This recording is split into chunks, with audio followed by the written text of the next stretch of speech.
Hey everyone, welcome back to 5 Ways by Attack Magazine. This is the series in which we show you 5 different ways to use a particular piece of gear. Today we'll be looking at Smart Comp 2 by Sonible and testing out its spectral compression capabilities. Compression can be an intimidating subject, but Smart Comp's AI-supported workflow makes it easy to get a great sound with only a few tweaks to some key parameters. We'll try it out on various elements of a track such as the drum bus, a bass line, a group of layered pads, vocal effects, and the master channel. As we'll be focusing on compression, many of the edits will be subtle, so we definitely recommend using headphones or studio monitors while following along. Let's start with some punchy drum bus compression and look at Smart Comp's features. When you first load up Smart Comp 2, the workflow is to select an algorithm from the drop-down list and then click the main circle button and have the compressor analyze the signal. It will automatically set attack, release, threshold, and ratio parameters while also unlocking the spectral compression controls below. Even though it gets a lot right, it's good to tweak the threshold to taste. The real power of this plugin comes from the spectral compressor. It could almost be looked at as more of a saturator or tone shaper compared to a compressor because it can add a lot of grit and punch.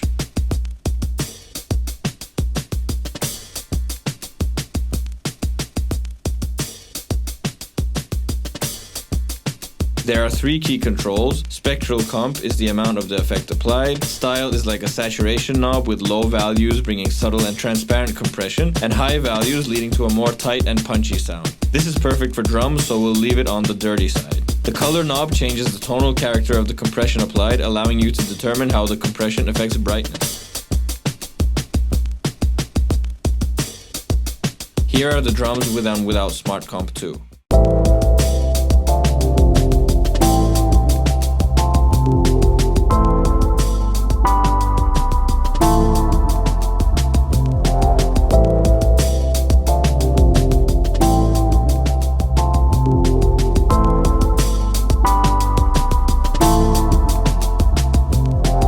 Spectral compression really adds a lot of punch, especially in the context of the mix.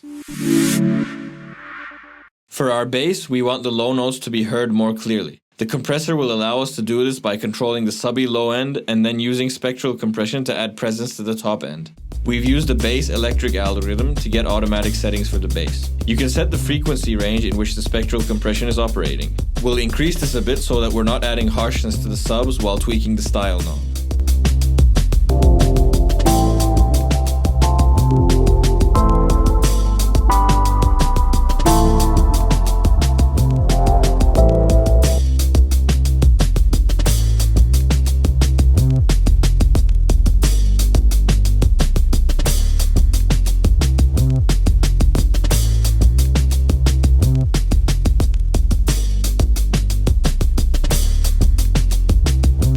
The individual bass notes are really felt more with Smart Comp active.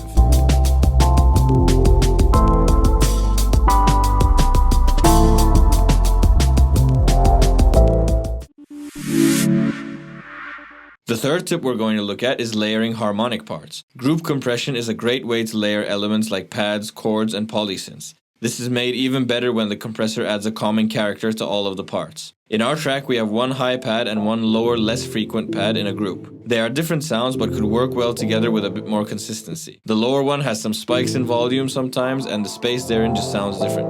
The basic compression will map out the levels, but we can use the spectral compression to cut some of the harsh high frequencies.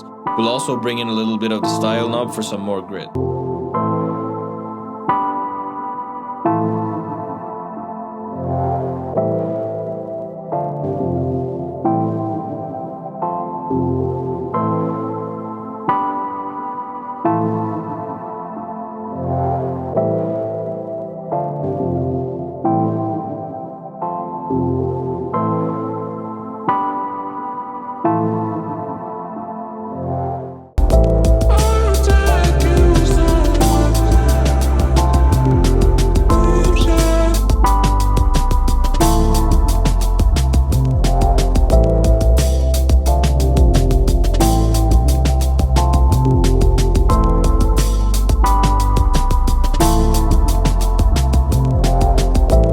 Really hear how the high pass decay is heard and felt much more with Smart Comp active.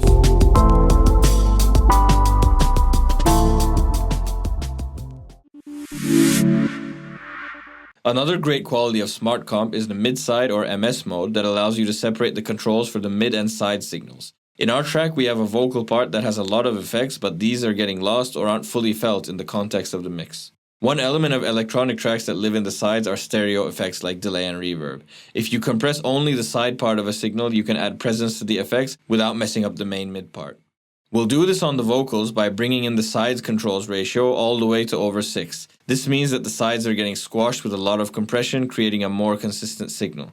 The spectral compression character is also in play here, allowing us to do some tone shaping as we showed before.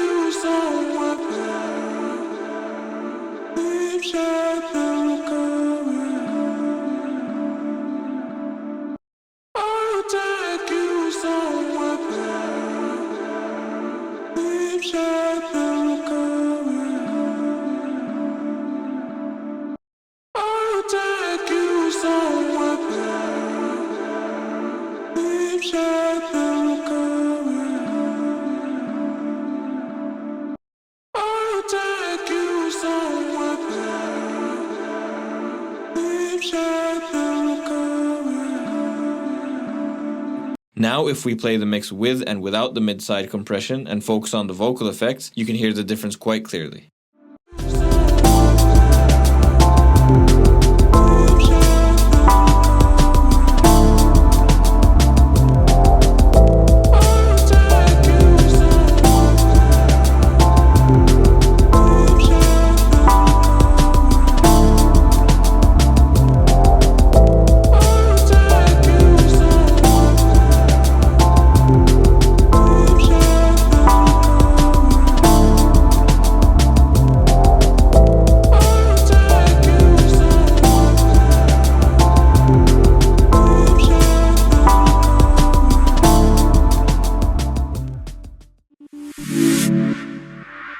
One of our favorite aspects of Smart Comp 2 is how good it sounds on the mix bus. So far we've added punch, presence, and stereo width to each individual part, but this creates a lot of energy that needs to be tamed or even further enhanced. Here we have Smart Comp 2 on the mix bus with the mix electronic algorithm selected.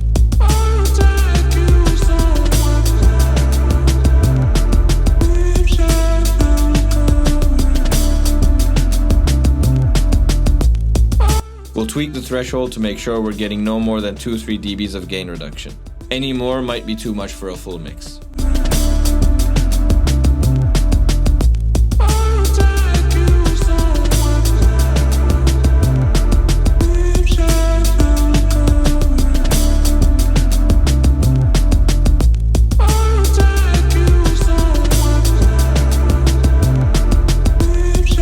The color knob becomes a whole new beast when used on the mix bus, as it allows for powerful tone shaping of your whole track.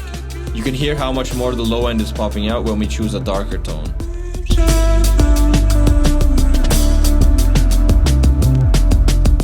Here's the mix with and without Smart Comp on the master channel.